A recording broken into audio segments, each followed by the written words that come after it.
Yo, what's good, everybody? Welcome back to another episode of Vitamin C's, proudly part of the CLNS Media Network. As usual, I'm your boy Adam Taylor. As usual, I'm joined by my homie, my compadre, my co-host in crime, Mr. Tim Shields. What's poppin', Tim? Doing all right. I've got a cup of coffee now. Have some time to contemplate another overtime loss to the Cavaliers. Kudos to them, man. The Cavaliers are a really good team.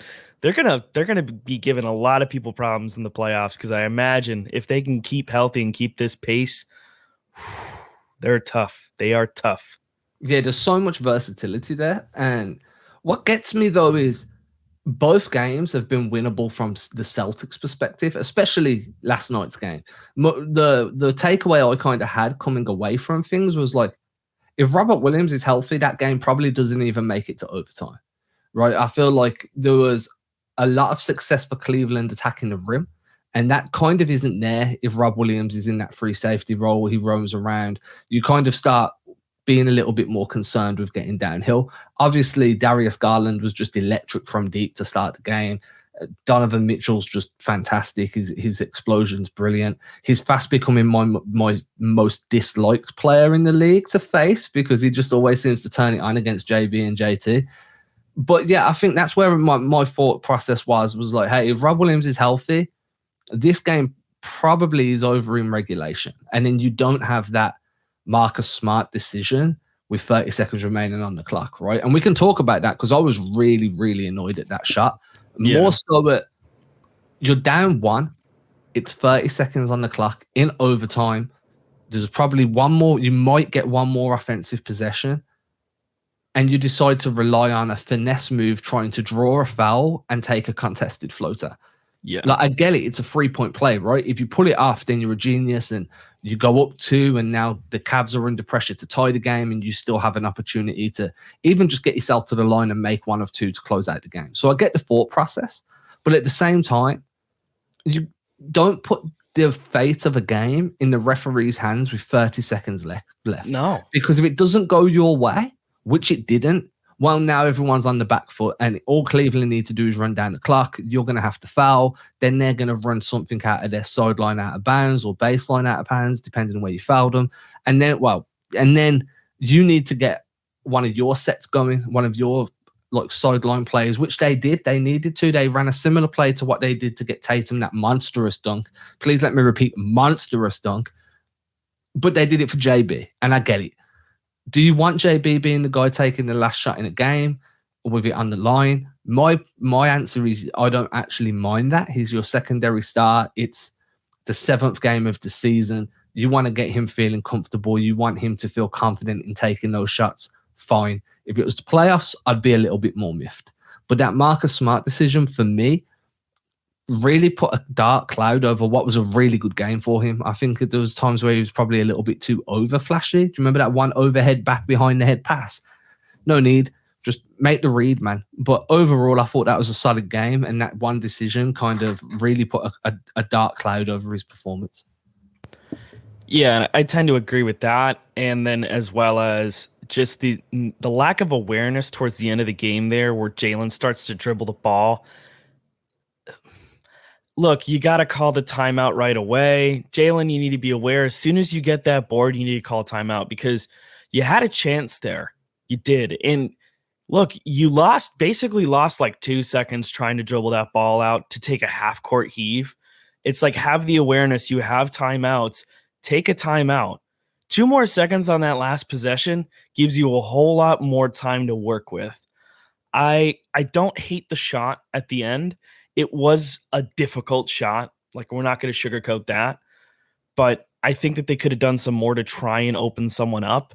I don't know why Tatum started in the backcourt again. I thought he was going to try and cut to the rim like he did on that other play where he had that nasty dunk, which should have been an and one, by the way.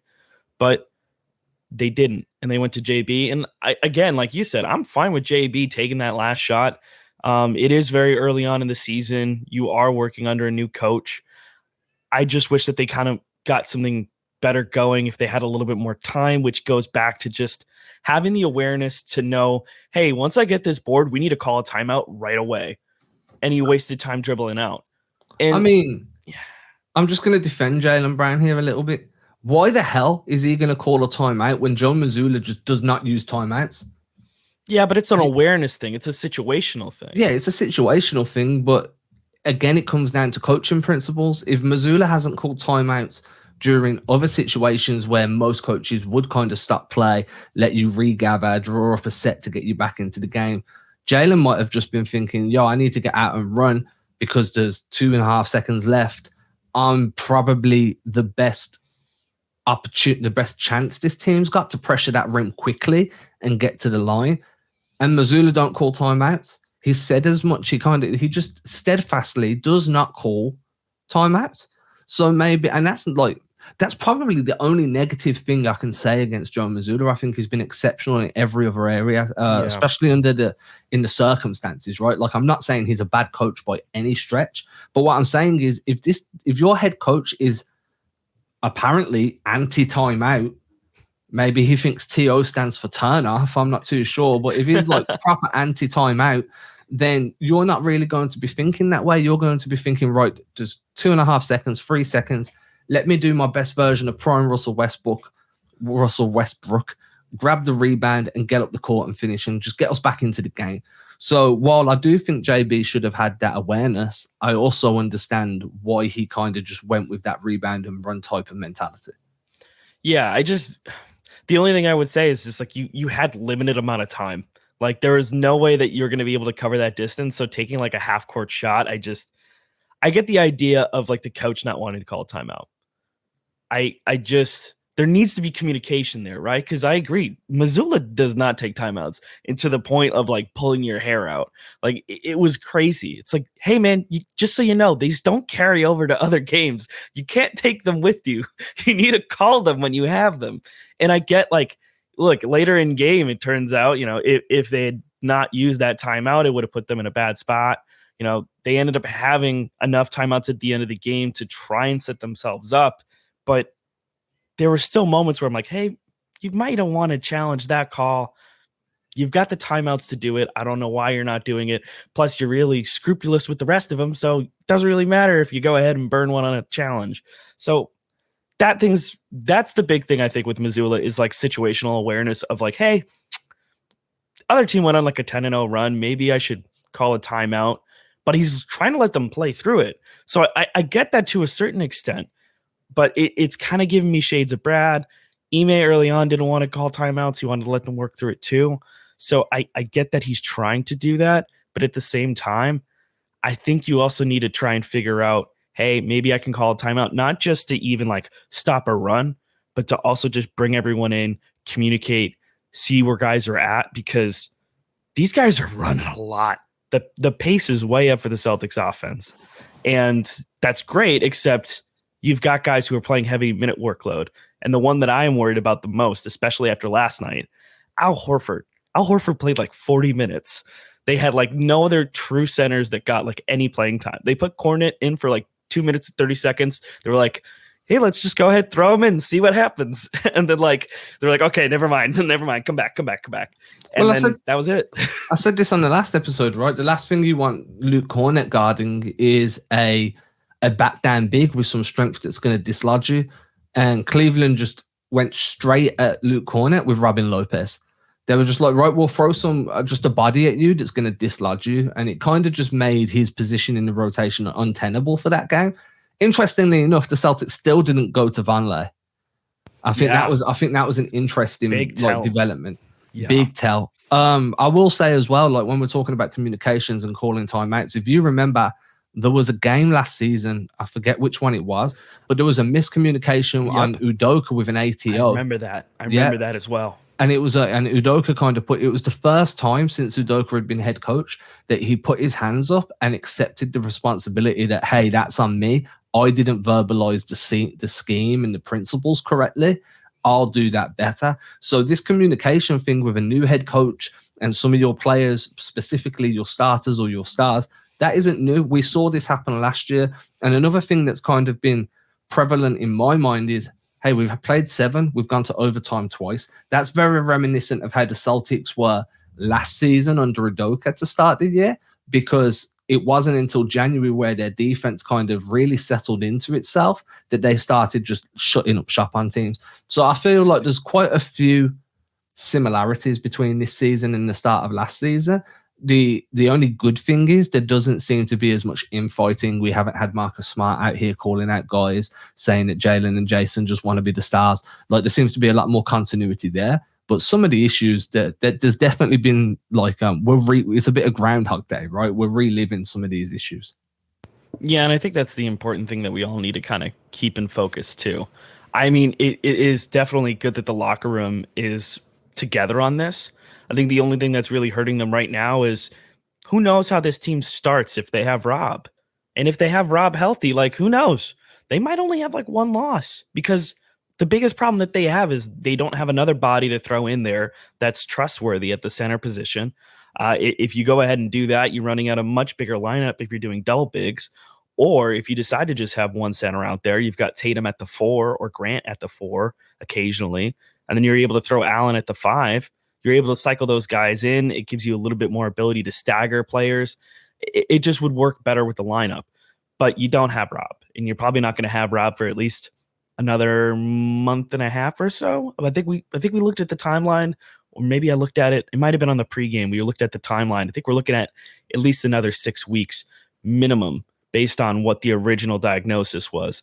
So if that's the case, then they got to start looking at other options. If you can't turn to any of the 3 bigs that you got on your back end of the roster to take any minutes at all, and granted, I said this before, I'll say it again, this Cleveland team, that is a nightmare matchup for the Celtics right now, because they don't have another big on the lineup that they can just throw out there besides Al Horford. Like, Al gives you the versatility. He gives you a little bit of ability with the pick and pop. He can hit 3-pointers. He's the only other guy out there that can actually defend decently against Mobley and Allen. And even then, like, you're running him into the ground. By the time you get to Christmas and Al's finally back, or Rob's finally back, Al's going to be burnt out. They have to do something just for Al Horford's sake. Like, please save his knees. For the love of God, save his knees.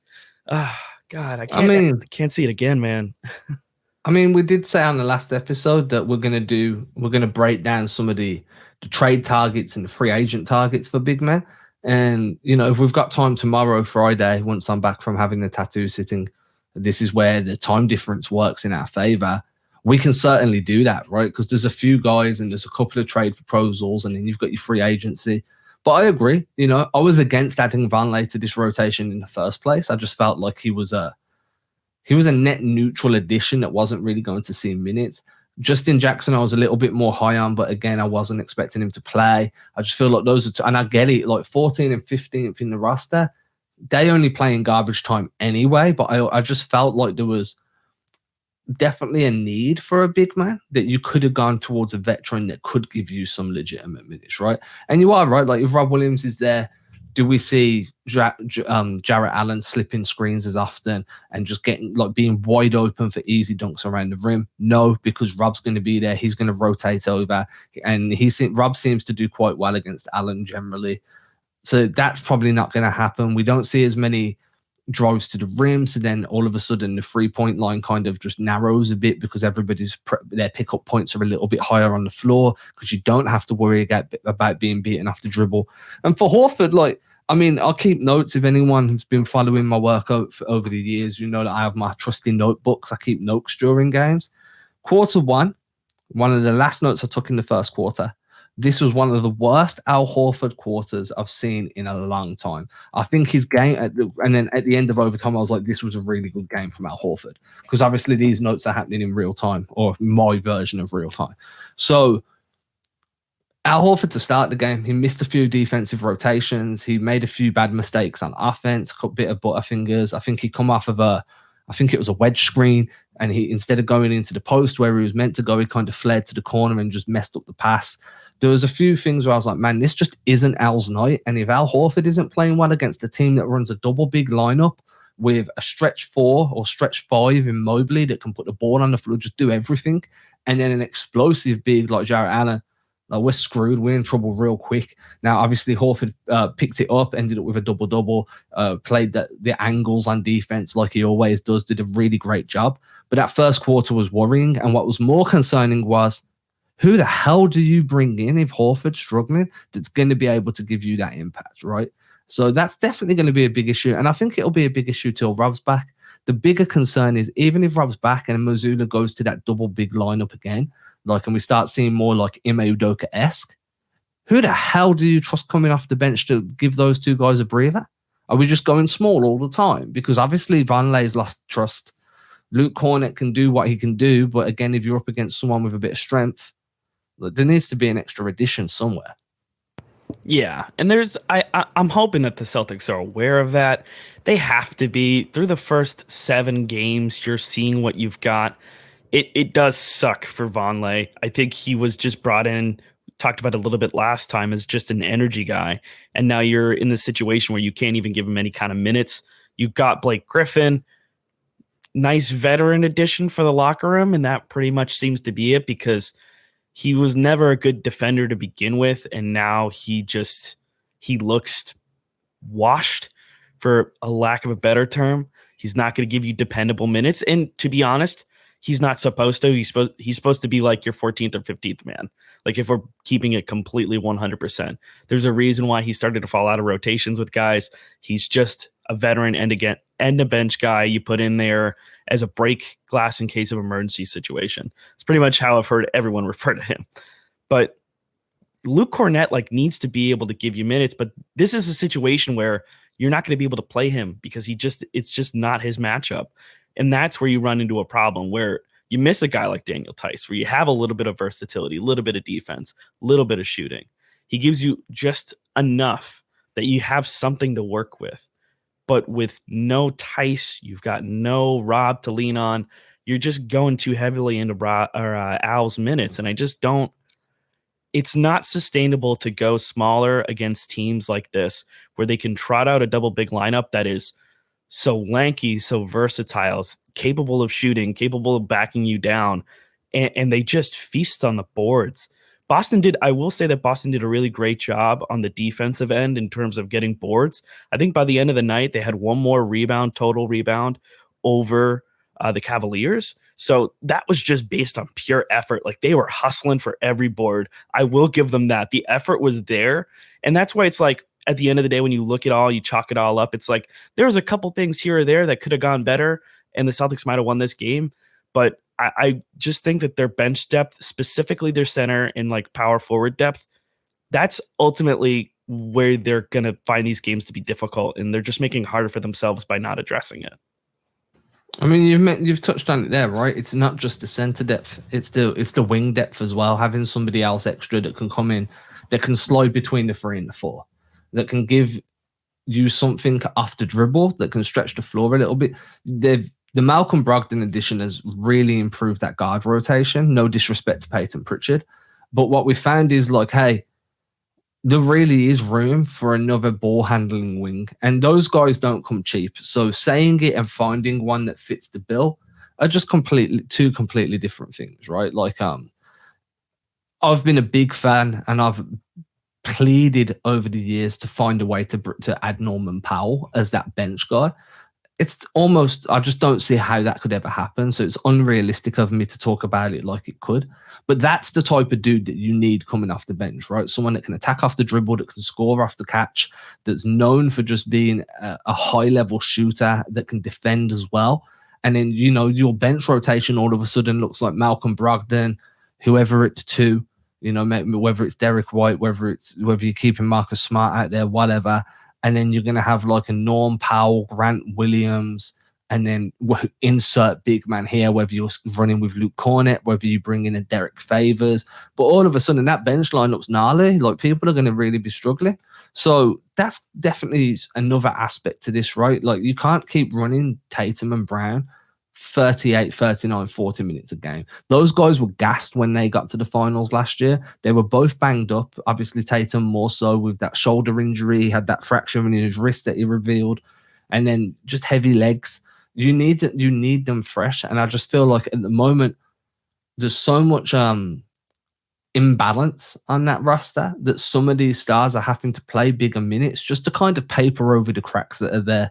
When Rob Williams comes back, that kind of eases things a little bit, especially if Al slides back to the 4. You can start messing with your rotations a bit more, put Brogdon in at the 3 off the bench if you need to, have him play a bit of point forward. But one more ball handling wing to me is really important. There just isn't anyone out there right now that could realistically improve that rotation that's worth the cap hit in terms of luxury tax on top of the assets that you need to give up. And that's where we can kind of cycle into the Ime Udoka talk, because who knows, maybe after Ime Udoka goes to the Nets and that money comes off the books, whatever amount it may be behind closed doors, maybe that's money that you're willing to now spend on a bigger luxury tax. Who knows? I mean, it's a possibility. But but he was getting suspended with, like, what was it, without pay, with 50% pay? Like, we don't know, but it's not like it was a significant pay cut. I think it was half pay. So it's not like you're saving a significant amount of money this year because you're only saving that 50%. Do you know what I mean? Yeah, but let's see, though, because maybe there's an opt-out clause, because this whole situation is ugly. Everyone knows this. We just need to touch upon it, but the Nets went out and fired Steve Nash. And pretty quickly after, within like 20 minutes apart, there were like tweets where it's like, hey, here's a couple candidates they're looking at, including Celtics suspended head coach Ime Udoka. Then 20 minutes, it was like, hey, there's traction on this happening. Boston's not going to get in the way. They're allowing Udoka and the Nets to start negotiating. And then now it's expected to happen within the next 24 to 48 hours. So I imagine we'll see something before the end of Friday at this point. And the one thing I will say, I think the Celtics just wanted to wash their hands of this and to not have to deal with this anymore. Yeah. And they get out of the money. Like, you don't have to worry about this whole, how are we going to handle this? Are we actually going to suspend him? But it's still like the Celtics players are left in the dark. That's something we're going to have to hit upon. But I don't know. The whole situation is gross. I can't believe that the Nets are doing this. And to be honest, based on the way things happened and panned out, it sounds like they talked to Ime before they fired Nash, which would mean that the Nets tampered. So, for what it's worth. But we don't know that. That's speculation. So we can say it, but we don't know it. We're not actually saying that we've seen a report there. I think for me, and I said this, I don't know where I said it. I said it somewhere. That's obviously in the ether. You can find it, but I don't know where I said it. But my biggest issue with this whole thing is the message it sends to the wider NBA and the wider public. And that's, hey, regardless of what you're being punished for or what you've allegedly done, because we don't know what Udoka did. We've seen rumors, we've seen allegations, we haven't seen cold hard facts. So, but it's, in my opinion, it's bad enough for a team with championship aspirations, with a championship core, to then suspend a championship caliber head coach for an entire season. That means they found whatever he did to be egregious. So they were like, yo, you need to sit and you need, you need to chill. Furthermore, the fact Udoka, who's shown that he's quite a fiery and, proud individual that will fight his corner, hasn't said a word, not a peep. That's a telling sign too. He's accepted it, which means he knows, or he at least believes that what he did was worthy of that suspension. That's been my personal read on the situation. So for them, the Nets to come in and be like, hey, whatever you did in Boston happened in Boston, right? Like, you're only suspended by the team. You're not suspended by the league. We're going to allow you to circumvent that suspension by coming here and coaching us, right? Because we're a shit show anyway. So you can come here and help us kind of navigate this storm while bringing your storm with you, and we'll try and just navigate through it all together. And that kind of sends the message like that the NBA fraternities got each other's back. You know what I'm saying? Like, hey, whatever you do, we've all got your back. Don't worry, we're going to put you in a position. So I'm not saying Udoka deserves never to coach again. Like, I believed he was going to coach again. I hoped that, everyone deserves that second chance. But at the same time, you have to think about the women in this situation as well, and the women that work for organizations, and the message that this is. I've got a daughter. If she ever wanted to work in sport, I'd want to hope that the franchise or organization she was working for would always put her best interest forward, right? So you need to think of the message it's sending to women around the league that work in organizations. You need to think about the message it's sending to fans of the league, young fans, like, hey, there's always a way to circumvent the rules. You know what I'm saying? Like, it's just a bad precedent all over. And my hope is that the league allowed a deal to go through and then levy the rest of the suspension on Udoka anyway. That would be my hope.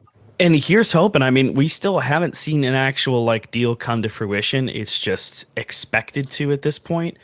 And I think you hit the nail on top of the head there where it comes to, if the Celtics were willing to let him walk for absolutely nothing, for a guy that they know can take you to the promised land, they let him go for free. They're not trying to ask for a pick in return, which they could have because he's still under contract. They were willing to let him walk away for nothing, and they were willing to suspend him for an entire season, knowing that it would be a detriment to their team. Like, basketball-wise, they probably looked at it, weighed it, and said, hey, this is the right thing to do. And again, like you said, he didn't fight it. He accepted it. He took the suspension on the chin. What does that tell you? It means that it was bad enough to warrant that suspension, and it's bad enough that he's like, yeah, no, you're right, 100%. I shouldn't be coaching right now. I'm just going to be a detriment. What I did was wrong. I'm going to be a distraction. And then that's where, like, hey, come on in. Like, yeah, you're just dealing with it. You did in Boston. That's like being like, I don't know, like a jewel thief, right? And you do a massive heist in Vegas, and then the police want you. There's a warrant out for your arrest. You land in New York, ready to do a new job, and the police and the NYPD are like, "Oh, what you did in Vegas happened in Vegas. Just don't go back to Vegas, and you're fine, right? Like, come in, like you can come here." And then you rub them to like that was kind of like when. That's why I hope that the NBA kind of be like, "Hey, you've got around this suspension, so now we're getting involved. We've read through the investigation, and now we're suspending you." And then reinforce that, but wait for the Nets to hire him first. Yeah, and I think that needs to happen. I think what I want to see go down is I want to see him get signed by the Nets, and then whatever information that can be leaked, can be told, can be explained, even if you have to not use names. I want there to be like full clarity for specifically the Celtics players, because right now they're still in this awkward space where they're just in the dark as we are. They don't have enough information. And the comments from Marcus Smart were disheartening to an extent, because basically said, Ime's name got slandered and we were told that, he's probably never going to coach again. And then a couple months later, he's now leaving to go coach one of our biggest rivals. And then Jaylen's like, hey, I'm really happy, I'm really happy to see a black coach land on his feet again, because I've seen a lot of situations where this sometimes wouldn't be the case. And it's different for them. From a personal standpoint, this is a guy that they worked with. This is a guy that helped coach them up, get them to the finals, a hump that they were trying to get over for a very long time. But it's disheartening to hear that, just because right now, they don't have as much information to operate on, at least that we know publicly. There might be information that they know behind closed doors, but by the sounds of it, they don't have all the information either. And to hear the Celtics kind of be put in this spot where they have to answer these questions and have these really conflicting feelings about a guy that they cared about, that they grew to love as a coach and as a friend and as a mentor, just to have him go to the Nets. We joked about this happening. We're like, look, like, yeah, he's going to leave the Celtics. He'll go to the Nets. And it happened within months. But we knew it, right? Long. Like, we knew it was going to happen. We knew that Udoka wanted to work with Durant. That was kind of clear. And at the end of the day, I didn't see a path back for him in Boston. Like, and my take there has always been Ime built that team based on accountability and discipline, right? And then he showed a lack of discipline in his actions and then was being held accountable. How do you go back into the locker room 12 months later and still command that same level of respect? Like, it's not impossible, but that's a big distraction and another big hill you want to come over. And it's also another summer of change, right? I know it's a reverting backwards, but it's still, hey, we had Udoka, then we had Mazzulla, now we've got Udoka again. There's no continuity there. And one of the reasons the Celtics have been so successful over the years during this era is because there was continuity with Brad Stevens. There was very little roster overhaul. Obviously, we had those years where Danny Ainge was just making trade after trade after trade. But once like Tatum and Brown started to develop, the core kind of stayed in place, and then every team in the league shifts out their rotation guys trying to see what works. So that continuity itself was really important. Maybe this is the way that they keep that continuity. If Udoka leaves, they remove that interim tag from Joe Mazzulla. That might juice him in the front office. In the locker room a little bit. You know, in the minute players might be like, we'll buy in, but we're not fully bought in because we don't know where we're going to be next season. Whereas if Mazzulla's head coach now, we're going to buy in and everything's going to get that little bit more of a juice. That to me seems like a logical option. Right, but obviously we're still waiting to see what happens with Udoka. That's not confirmed yet. It's pretty much a done deal, I'd say, but it's not confirmed. Yeah, it's all back channels until it's official. It's basically unofficial until it's official because we're sort of just sitting and waiting as just a formality at this point. And I think the telling thing that I saw Marcus specifically say was, you know, we thought he was going to come back, and I don't know how much of this is just showmanship, like window dressing, whatever you want to call it, to the media. But I don't know how anyone could look at this situation and say that he was going to be able to come back. Like, if it was bad enough to suspend him for a year and you still have all of this uncertainty about all of the details, tells you that there's definitely stuff that's tied up legally that they can't talk about or disclose. I just didn't see that there was a world where he would come back. Like you were saying, like it's so impossible to ask a guy to step out of a locker room for a full calendar year and then come back, have the same impact, have the same level of respect and command of that locker room. And it was never going to happen here. You know, what us English people call it. It was a pants situation. Like it was never going a what? Just pants, you know, it's just like not pants, good. Like PANTS, pants. Yeah, it's just pants. It was a English word of the day. It was a lose situation.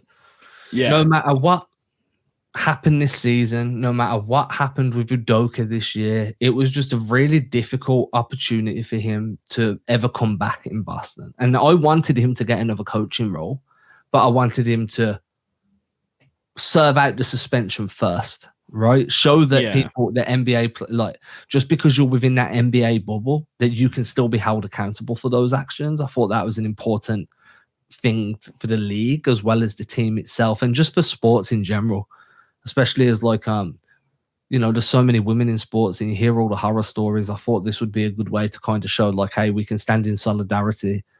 So we'll see what happens. Like maybe there's I don't know. You don't know if Udoka's going to even release a press statement about it, you know, we just don't know. And I'm not going to speak ill of somebody, and I'm not going to throw any conjecture out there saying this is what he should do or this is what we just don't know. And I'm not going to sit here and say we do. Now, what I will say is next time it's overtime and there's 30 seconds left on the clock, do not try and draw the foul. Do not try and hit that contested floater, please. I saw a bunch of X's and O's stuff. We can go over that in a day or two once I've gone back through the film and pull a few more clips and get my head around that. But for now, I've kind of run out of things to say, Tim. Yeah, other than the Nets being a dumpster fire and having no moral compass between that and Kyrie Irving's antics. Yeah, that's all I've got to add to that. Kind of all Ime-ed out. If you enjoyed the show, please like and subscribe. I should be doing this at the beginning of the show, so Tim, hold me accountable next time. If I forget, you do it. Fiddlesticks. Yeah, we got to do it at the beginning. But honestly, just if you like the show, hit that subscribe button, hit that like button, share it with your peoples, and we will be back hopefully tomorrow, depending on how dead my arm is after 7 to 8 hours of straight tattooing. But you know, I've only got to click a button and start talking, so we should be back tomorrow. Don't hold us to it though. Peace. Cheers.